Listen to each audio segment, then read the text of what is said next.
Post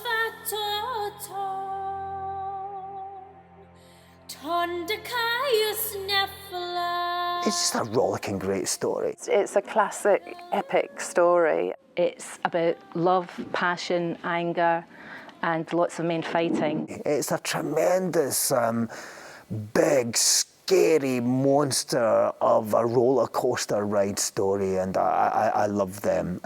So, you know, as long as we can hang on and they don't fall off, we'll be fine. It takes us to the extremes of what it is to be a human being.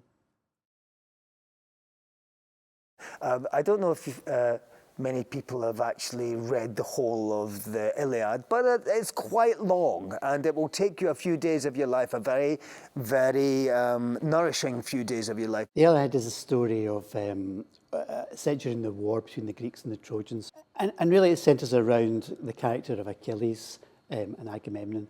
And you know, Achilles and Agamemnon have an argument which gets blown out of all proportion.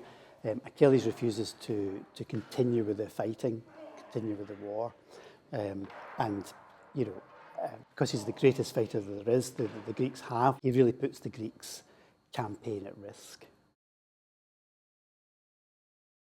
We need to go back to the Greeks, because the Greeks were the first people who really engaged with the big questions of humanity about war, God, relationships, love, anger. And we go back to the Greeks because they were the first ones who talked about it. It's the greatest war story ever told, but it's also a story about how to end wars. So what Chris is masterful at is distilling a story into something very concise, but at the same time creating richness of it, so that there's always 3 or 4 things happening in scenes. How do we deal with our anger? You know, can we forgive each other?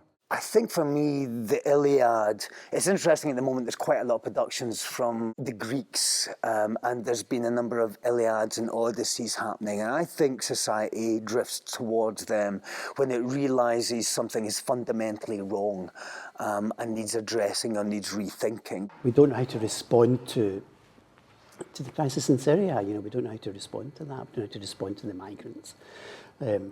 You know, we're finding all of that very difficult and out of control, and we know that nobody's in control of that. That's the main thing. It's not like we think the government will sort all this out. We know they won't. That's the thing about the Iliad. I think it's people who are powerless in the face of a huge war, a huge conflict that none of them wants anymore. I know exactly. Do not fear. So it goes. See his head in battle drooping, like a poppy in the rain. See his head in battle drooping, the final day of spring campaign.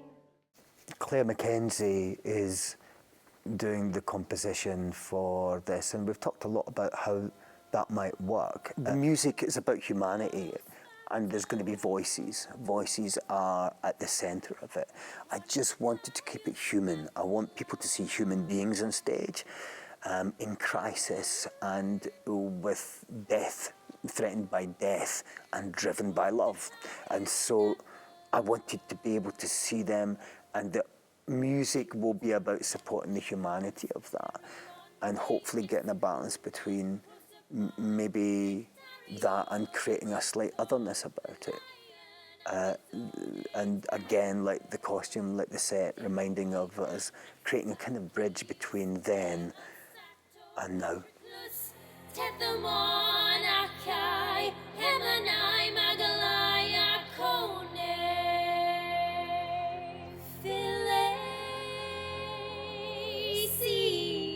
I think on the second or third day of rehearsals, we went over to the workshop, the whole cast and director and myself, and to see the set. And I mean, we're all just. It's wonderful to see something like that. You know, it's so epic, the set, and the actors were just delighted. You know, that it helps to tell the story. This is a huge epic tale. You know, but within it we can play the personal, the small personal stories.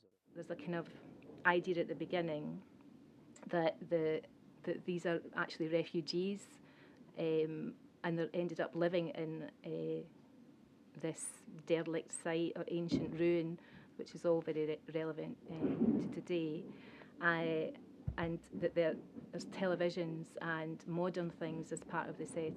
Because I saw all these buildings being put up really quickly on Leith Walk, that kind of inspired me to make this structure, and it's like a giant mechano kit, but it should feel like the modern is growing out of the old. So the pillars are surrounding these girders, but they're also growing out of it. Where the pillars are, the statues stand in front of them, looking over it all, looking after everybody. This is the very back wall of the set for the Iliad. It is corrugated metal, although you might think it's corrugated metal, but it is actually plastic, painted to look like corrugated metal, which the fantastic scenic artists here at the workshop have done a brilliant job on it. These are the tops of the pillars, and these names are actually the names of all the people that die in the Iliad. They won't all be on there because there's about 8 pages worth of names.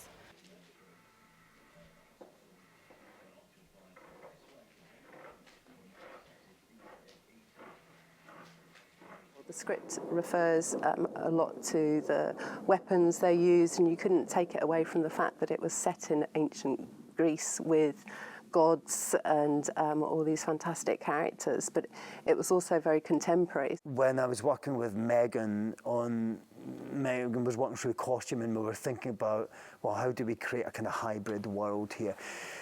The thing that we found alienating, and Megan said, the thing is skirts. You've got men in skirts on stage. Not that I have any problem with men in skirts, but there's something about it alienates because the Greeks wore skirts. And it just made you feel that it was long ago, that's all. The play starts off with the characters as refugees all over the world now, contemporary. And then to get them back to telling the story of the sort of ancient story of the Iliad, they decided that they would put on their costumes to tell the story.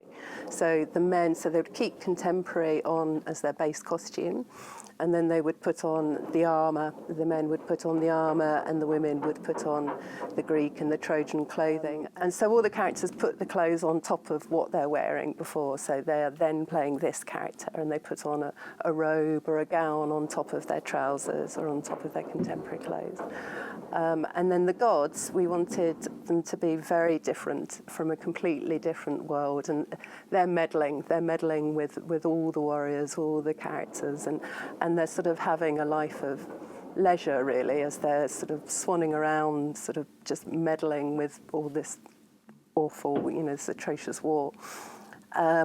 And so we decided, Mark and I had a long conversation on how we were going to do that, and we decided that we'd put them in beachwear, like they were constantly on holiday, having their cocktails, sort of just sort of lounging around and then meddling with this war.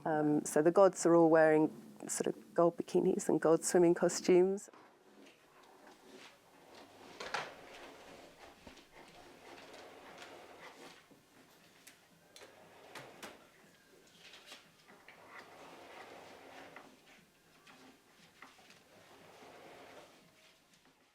I work really closely with Caitlin, who's the costume supervisor, who is just extraordinary as well. They make everything happen, they're effortlessly.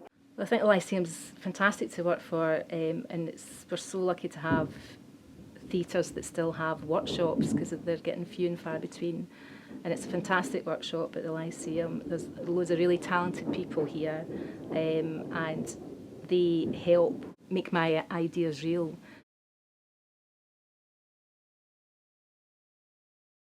I'm very interested in other people's creativity. I'm very interested in somebody's idea that cuts across mine but is better than mine or more unusual. So I suppose what I'm looking forward to in the rehearsal process is hopefully the arrival of the unpredictable on a daily basis, of the unforeseen, that make everybody in the room feel alert. Really, my job is not to say very much.